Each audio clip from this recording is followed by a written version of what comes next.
So welcome to It's Not All About the Numbers podcast, the leadership podcast that doesn't just focus on the bottom line.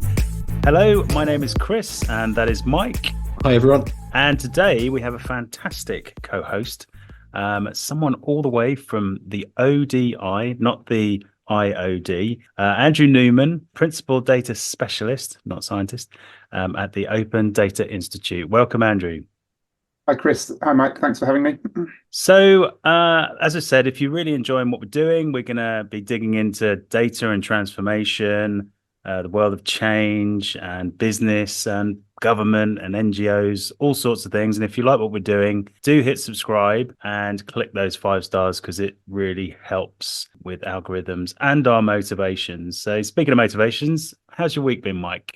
So I can't really get past the one thing on my mind, which is we went to see Rick Astley last night at the Bournemouth International Centre, and it was brilliant. He's really, really impressive and can certainly bang out a tune. So that was pretty cool with Belinda Carlisle supporting.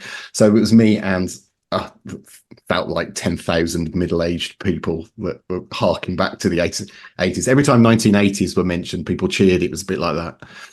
So wow, that's Rick and Belinda. Isn't there a bit of a data story around that he became popular again because there was a music awards, wasn't there, that was sort of sabotaged to vote Rick Astley. Yeah, and it was from that point he actually started to get back into the public consciousness and build his career back up again. There's a Rick Astley meme as well, which I watched repetitively on YouTube. And they were really surprised to find that it was actually a proper musician with records and albums and stuff on Spotify. So my kids are really engaged by Rick Astley. It's really weird. There was something weird. As well. I read about it actually earlier on, that a thing called Rick rolling, where people would be sent a link to something that they thought it was something else, and they click on it, and it would be the video of "Never Gonna Give You Up." But anyway, that was like a little blast from the past night last night, which was quite nice. And then tonight I'm going to go watch the local Dorchester rugby third team play. And the reason I'm going to watch the local rugby third team play is because a mutual friend of ours, Chris, and somebody else, another dad from rugby, are playing in the third team match tonight. So two 50-year-olds who haven't played for years are playing rugby tonight, and I'm going to go along and laugh. Yeah, laugh. Make sure St. John's Ambulance is nearby. And give him a call tomorrow, see how he is, because It's really tomorrow that's going to be the pain. Andrew, how about your week? My week, it's been really busy as ever. So all of my projects are kind of in a state where they are kicking off. I was in London for a couple of days. I was staying near Television Centre at Wood Lane. I don't know that bit of London. So I actually went and had a wander around by TV Centre, and it kind of reminds me of my childhood a lot, right? You see that building a lot on television, and still do now, and Anton Decker there on a Saturday and stuff. It's shaped like a question mark if you look at it from above. It's the turning circle, isn't it, into the entrance where it's just, it's iconic. Is it still used though? Because I thought they sold up and moved to Salford, isn't it?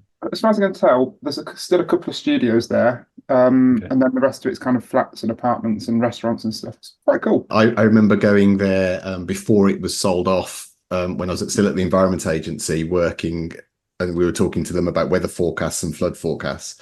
So actually going into the BBC Television Centre for a meeting in the donut-shaped bit, and it was unbelievably run down and creaky. So it definitely needed to be sold off and something done with it. I had an opportunity to go on a tour of the UN building in New York, and that was in a similar state of disrepair. And the guy doing the tour said, you'll notice as you're walking around that, that the UN building is in a state of disrepair. And then we went into the Security Council chamber, the really big chamber where they make all the decisions. Security Council chamber, it's very impressive, isn't it? Only about half the headphones for the translators work, so only about half the people in the room know what's happening at any one point in time. Wow. That's nothing to worry about, is it? It's all fine. And show of hands. Everyone else is putting their hands up. I'll put my hands up. Wow. Brilliant. Yeah, my week, I've had a good week actually on the business front. I was speaking on how to embrace AI and automation, critically kind of what the difference is and why there's still loads to do on the automation side. So that was fun. I had Monday off, one of those days where I needed to work on my business rather than in my business, which is really difficult in a small team when you're growing. But yeah, I really enjoyed that, looking at investors and people planning for the next couple of years at home. Slightly random after this conversation, but I've got two young kids, and there's a lot of talk about puberty lessons at school at the moment. So that's what's been keeping us busy in the Argent house. So what's been happening this week? Yeah, so we spoke a couple of weeks ago with Giuseppe, talked around open data and toilets and his sort of journey around open data. And obviously, Andrew works at the Open Data Institute. And I noticed that you went to the State of Open conference a few weeks ago, Andrew. And I was reading of some reflections on that. Seemed like there was a strong focus on sort of open source software as opposed to open data. So I just wanted to actually throw a question to you straight away, which is do you think that sort of open data is kind of like dwindling as an activity now, and there's much more focus on people using open source software rather than focusing on releasing open data? No, I don't. And actually, that conference is really interesting. So that conference is run by Open UK. What Open UK are trying to do is essentially bring three conversations together into one. So the first conversation, as you say, is the open source software conversation. And I suspect that's probably maybe 60% of the people in the room. They're also trying to bring the open hardware group into the conversation as well. So that, a lot of the server farms and internet infrastructure is based on open designs. So they're trying to bring those people into the conversation. And then lastly, with the help of the ODI, Open UK are trying to build an open data track within that conference. So you've kind of got all three aspects of open together. You've got open data, open software, and open hardware, and it enabled some quite interesting conversations to happen at the conference. On open data, is it quietening down? Is it going away? I really hope not. Because it gets really... I was going to say you're at the Open Data Institute. I don't think you're allowed to say it's going anywhere. There's different lenses on what we mean by open and what we mean by open data. So you've got probably the most popular, most well-known meaning, which is open data, is that any data that any person can use without any restriction or obstruction. But actually, you have things like open data standards, which you can use to control shared data or even closed data. You don't actually, and I think there are these different perspectives on open, and we try and look across them all at ODI, which sometimes confuses people, perhaps. But no, I don't think open data is going away. And I think actually the case for open data is getting stronger. I think the challenge is how you pay for open data. But I think that's going to become really important going forwards, because I think if we want to have reliable, helpful AI models, they need good quality data to feed them. And if that data is open, it removes a lot of the arguments about things like that Mike cares about around IP and stuff like that. So yeah, I think open data is here to stay. I've got a question. We're going to dig into the weeds on open data, I think, in a minute. But just going back to the conference, I feel at the moment there's a lot of people in conferences talking about things that they aren't necessarily experts in. And I wonder whether there are some conferences where that isn't the case. I think the SUCON one, they did quite a good job of balancing the requirements of the sponsors to sell their wares with the requirements of the community to talk about issues that really matter to the community. I have been to those conferences as well, where you arrive at 9 a.m, people sell you stuff, and you leave at 5 p.m, and you're a bit confused about why you went. And I could name a couple of really big companies who do that really successfully. And I try to avoid those conferences. I mean, yeah, there's often really good insight there. It's always nice to see how products are developing. But actually, I'd rather be at conferences where people are talking about how they're using those products and talking about some of the kind of organizational issues that those products throw up in terms of governance and control and impact. That link, so there's a couple of things going through my head, but that links really nicely to like how we know each other, Andrew, and the sort of our days working in DEFRA and the open DEFRA stuff. But in particular, what you just triggered, the thought you triggered, is around the sort of unconference approach and working without agendas and bringing people together to talk about, have the corridor conversations around things rather than the straight conversations. And I just sort of wanted to sort of drift towards the sort of open DEFRA stuff and the release of open data through that piece of work. So what were your kind of key experiences of that kind of whole open data exercise? Within DEFRA, we were successful with open data because a number of things happened at roughly the same time that enabled us to take action effectively. I think the first thing was there was a crisis that shone the light on how bad the situation with regard to data was. So in the run, I think it was 2016, 2015, 2016, we made data open. In 2013, 14, there was some really bad flood events that were perhaps not as well managed as they could be. And when they looked at the lessons learned from those events, they realized that one of the issues was people didn't really understand where the flood would be.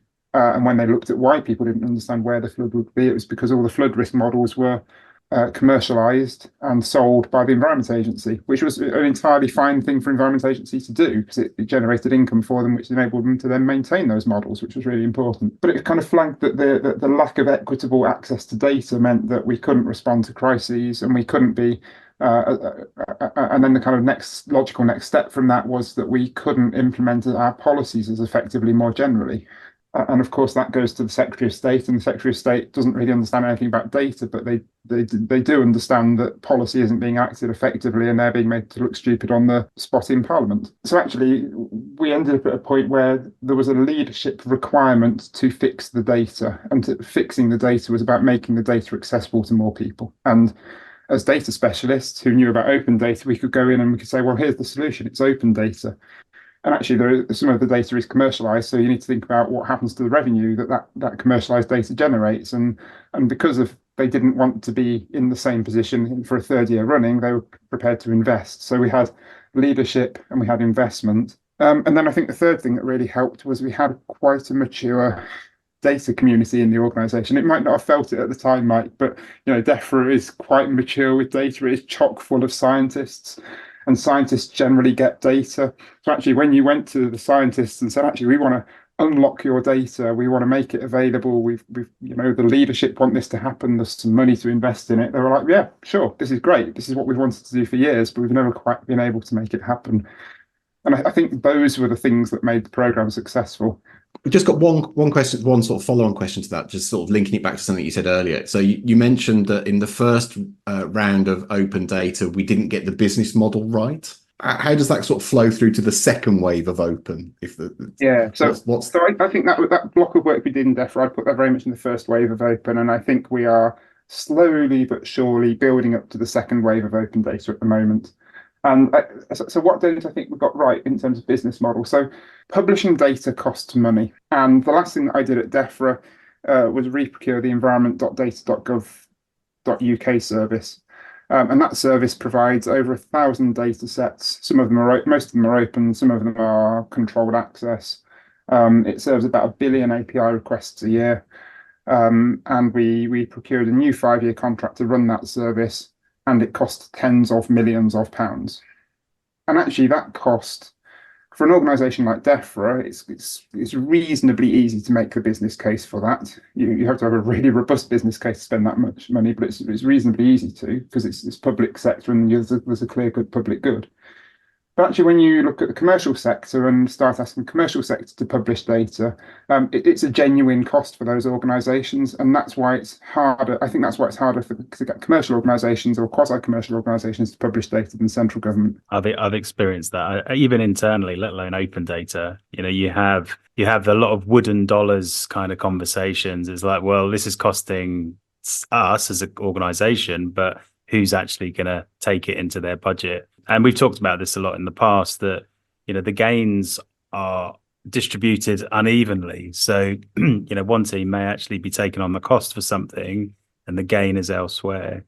Absolutely, yeah. And with open data, that gain is often in a different organisation further down the value chain, and you never see that value or have any evidence of that value as the organisation publishing the data, which makes writing that business case quite difficult. We want to publish some data because some people will use it and they will generate value, but we don't really know how or why or where. It's a common problem because you can create sort of central business analytics teams or business data teams, and then they service the rest of the business. But who pays for them? I think that's the big question. My TLDR on that would be that open does not equal free. And I think we need to give some quite careful thought to how we make data open so that it is genuinely open and anyone can use it for any purpose without charge, but actually how perhaps actually we have some sort of charging structure that wraps around open data. So if you're a researcher, you can come and use the data for free. If you're a global map making company using it as part of your mapping system, you pay, and the two things kind of subsidize what each other. And I think we need to think quite carefully about open and free and how we balance those two things. It sounds like, you know, we're all trying to persuade people with these big, heavy concepts. You know, you're sharing data. I'm trying to transform a profession, you know, using new capability. You know, that sounds very humble, doesn't it? And then, you know, but the thing is, there's a lot of individuals who aren't data people, who aren't experts, who aren't living and breathing this stuff. You know, why should those people care about what we do? About 18 months ago, I started really thinking hard about my career. I've been working in government for nearly 20 years. It was quite a difficult place to operate. It felt like it was being more difficult to operate in government. And I started thinking about what motivated me at work. And it's not something you do every day. You don't go and sit down and think, oh, why am I here? What is motivating me? What is my Well, you need to grow a beard, because then you do it every day. I had a shave just before this, so I did have a little bit. It's gone now, so yeah. And actually, I sat down and thought about what's motivated me and what motivates me. And I talked to a couple of people. I talked to people in work. I talked to people in some of the organisations that I volunteer with. And actually, I think what motivates me is contributing to things that help people have better lives. And actually, that connection was really easy to make within government. You know, we published data about flood risk. People could understand whether their houses were going to flood. We published data about soils. Farmers could make better decisions about what crops to plant. In my spare time, I'm the treasurer for a really big scout group. I look after the money for the group, which is essentially looking after a load of data about money about the group. But because I look after that data well, the group knows that it can go and buy a new minibus, or we can buy some new tents, or we can afford to take the kids on a really amazing trip to somewhere incredible. The reason I think thinking about data is really important is because it has the potential to change people's lives. And I find it really frustrating when I see people who aren't using data well and who aren't using digital services well, actually. So I've just had to apply for a travel pass, and I filled in an online form, and the online form says I need to provide a piece of evidence, but I can't upload that piece of evidence using the online form. I have to phone someone to get an email address to send the evidence. So I fill in the online form, I phone someone up, they give me an email address, and I have to email the evidence to them. And it's so contrived. Yeah. It's really frustrating. And I find things like that really frustrating because they're creating barriers. And actually, if you can remove the barriers and make things simpler and clearer and faster, channeling my Mike Bracken, you can just make people's lives so much better. And data is a really big part of that. I feel your pain. I get exactly the same, actually. Normally, it's when I'm trying to pay someone and they're making it really difficult for me to pay them. I'm like, come on, guys. You want to automate this process because you get my money instantly.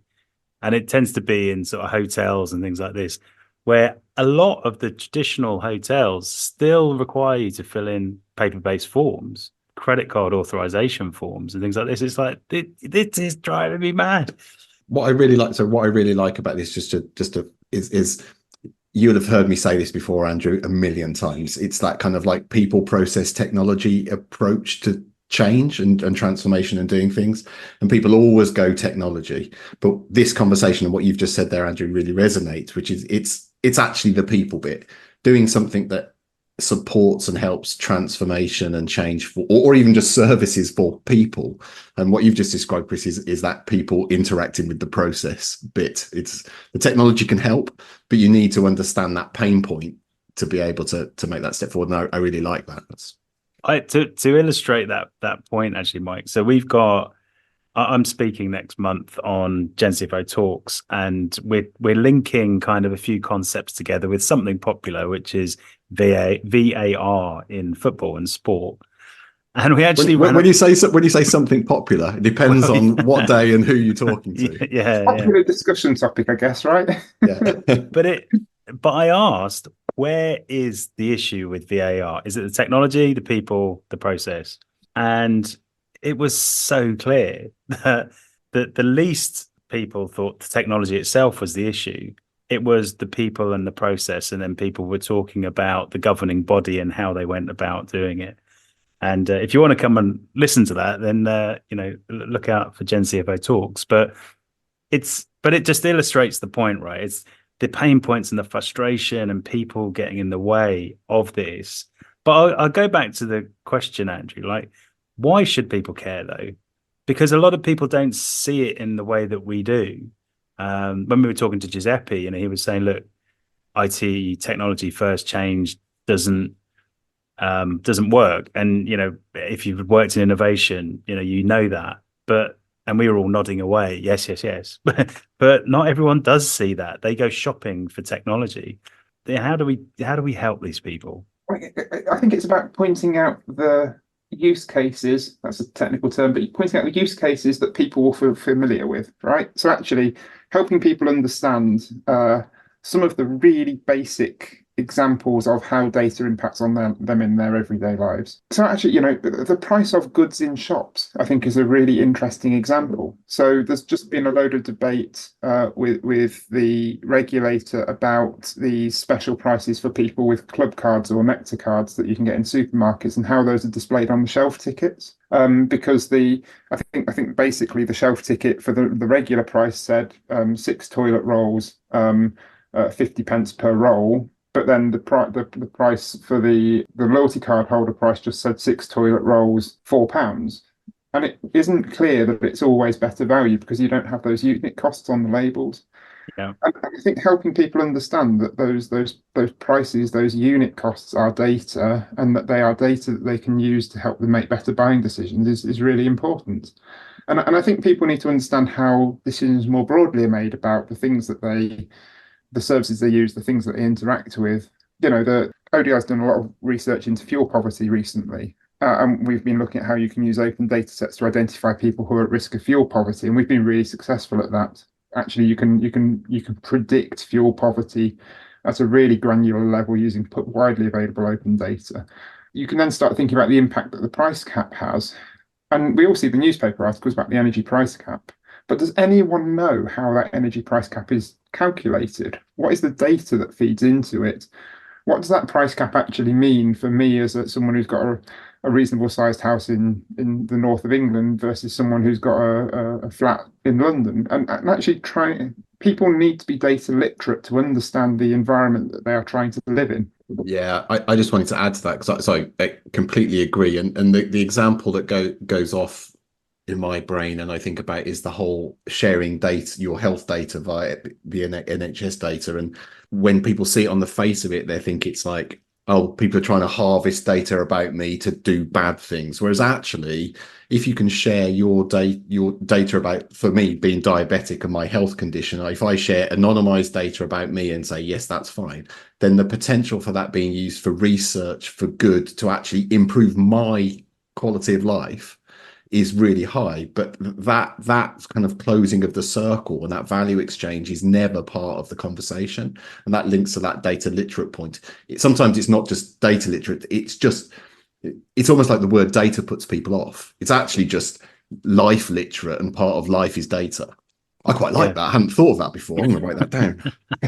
So I'm just going to move things on. And at this point in the podcast, we always cover a question from the audience or a question from our communities. And if you do want to put a question forward, the email is podcast@generationcfo.com, or reach out to Mike and myself. Now, I thought this was quite a pertinent question. It actually came from the Academy, the Gen CFO Academy last year. But we're all very pro, right? Digital and data. But the question is, what are your digital and data liabilities? And I think it was potentially from someone who was listening. We're a very tech pro, tech savvy kind of community.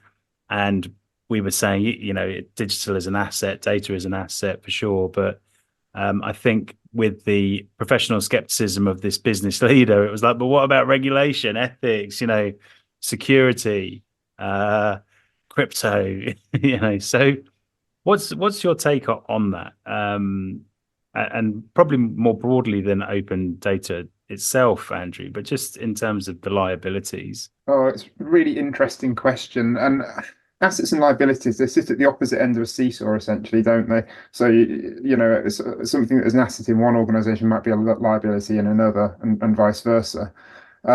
Last year at ODI, Mike and I worked on a project together where we started thinking about organizations and data. So ODI has done a ton of research over 11 years thinking about exciting things like data ethics, data trust, responsible data, data institutions, data trusts, and all of that research helps us understand organizations and data within organizations. And we've done a really good job of synthesizing of producing that research, but we've never kind of synthesized it back to ODI's mission, which is about creating these trustworthy data ecosystems. And if you've got a trustworthy ecosystem of organizations, how do you know the organizations within those ecosystems are trustworthy? And we defined 9 areas of practice for data. And these aren't practices like kind of data engineering, data science, data analytics. They're organizational practices. They're things like accountability, privacy, security, capability, permissions, resourcing, engagement. Mike's trying to keep count. There are 9 on our website. Oh, you've got them on screen. That's cheating. I've got them here, right here. Actually, we looked at those as kind of opportunity areas for organizations. If you can demonstrate openly and transparently that you've got good accountability, you're managing the privacy around your data, you've got security management in place, etc., then you're probably an organization that's trustworthy with data. But the counter of that is in each of those areas, there's some liability, like in terms of permissions. If you set the wrong permissions on your data, the wrong people are going to have access to your data, and that's going to create issues for your business. If you haven't got people in your business who are accountable for data, if the people at the top of your business don't understand why your organization has data, what data it has, how it's managed, that there are regulatory issues there. And I think in each of the 9 areas of practice, you could quite easily think about the liabilities. But I think in short, when you're thinking about your business, if you're thinking about the areas where you might have liability, those are probably areas where you've got risks connected to your data. So you need to think about the data when you're thinking about your kind of organization and the liability it has and the organizational risk register and stuff like that. You took the words right out of my mouth, actually. It's in this binary world that, CFOs and accountants can live in, it's asset or liability. But actually, I think you've just turned that argument there, and we shouldn't think of it like that. It's about risk management, and it's about mitigating the risk and reducing the risk, and that's a better way of looking at it. I see Mike ready to disagree with me there. No, not at all. Just a tiny bit to add, and I think it agrees with both of you, which is every organization that has data, and it uses data to make decisions without doubt, and therefore every organization that has data has to think about what it does with that asset that it holds. That asset might have risks and liabilities associated with it. So it's almost like the way that the question was framed when you originally framed it it's like it's I don't really want to consider this. I don't really need to think about this. I don't want to share data. I don't have to worry about it. It's actually, no, I think every organization, and this is what Andrew and I found in the bit of research or the bit of work we were doing last year, is every organization needs to think to some degree about these 9 data practices and what its risks and issues might be. And you have to take those considerations. And that becomes even more important as technology advances. So, at the moment, everyone's waving their arms about being excited about generative AI and the exciting things that it can do. Chris is one of those people. Yeah, very good. But I think it's what generative AI enables us to do in some ways is fail faster. So actually, if you feed bad data into a system that has some AI built into it, you will get a bad answer out more quickly than if you fed some poor quality data into a spreadsheet and gave it to an analyst who then played with it for a month. I think there's a kind of acceleration of failure almost that AI enables. But there's also so that's a liability, right? But there's also potentially an acceleration of success if you feed your data into your model and the data is good and it's well structured and the and it's consistent, and the AI is configured in the correct way, then you get loads of really good quality answers out really quickly as well. So for me, it's always a balance. It's always a balance of risk between asset and liability. Cool. I've got a question now, sort of leading on from this, and I think it really leads on from this really neatly, and maybe moves us on a bit as well in the structure, which is, Chris, you've got a good data, and we're talking about the good data bit of the podcast now. An open data project. Can you tell us about it? Yeah, well, it dawned on me actually as we were prepping for this that I am running an open data project. I didn't even realize it. And this section is normally, our good and it is our good data, bad data section, and we talk about all things good and bad in the data transformation world. And I've always struggled to get good data because I think it's my skepticism. I always turn to the negative headlines and the fraud cases and all the rest of it. But when we were prepping for this, I realized that I'm actually running an open data project myself at the moment. And I think you mentioned this at the start, Andrew, I think it's the ODI as well as that conference you were talking about. It's about bringing people together. It's about bringing data together. It's about, bringing sort of hardware together. And we, as part of Gen CFO, we've got a community of people who we've been talking to for the last 2 years. And we've now got an online community of 1,000 people. And we've been asking them every time they join up, what tools and technology do you use? And secondly, are you happy to talk to other members about the tools and technology that you use? And that's kind of, if you like, created a data set for us. And then we've gone out into the market and we've sort of said, well, look, here's all this technology that's supported by our community. And we've created a listing and we've gone out to those vendors and said, look, can you provide information about your product? We put it into a listing. And literally this week, we put the two things together and we said, right, for the greater good, wouldn't it be amazing if we could help each other find good tech, good use cases, good solutions by sharing this information publicly? And we've done it this week.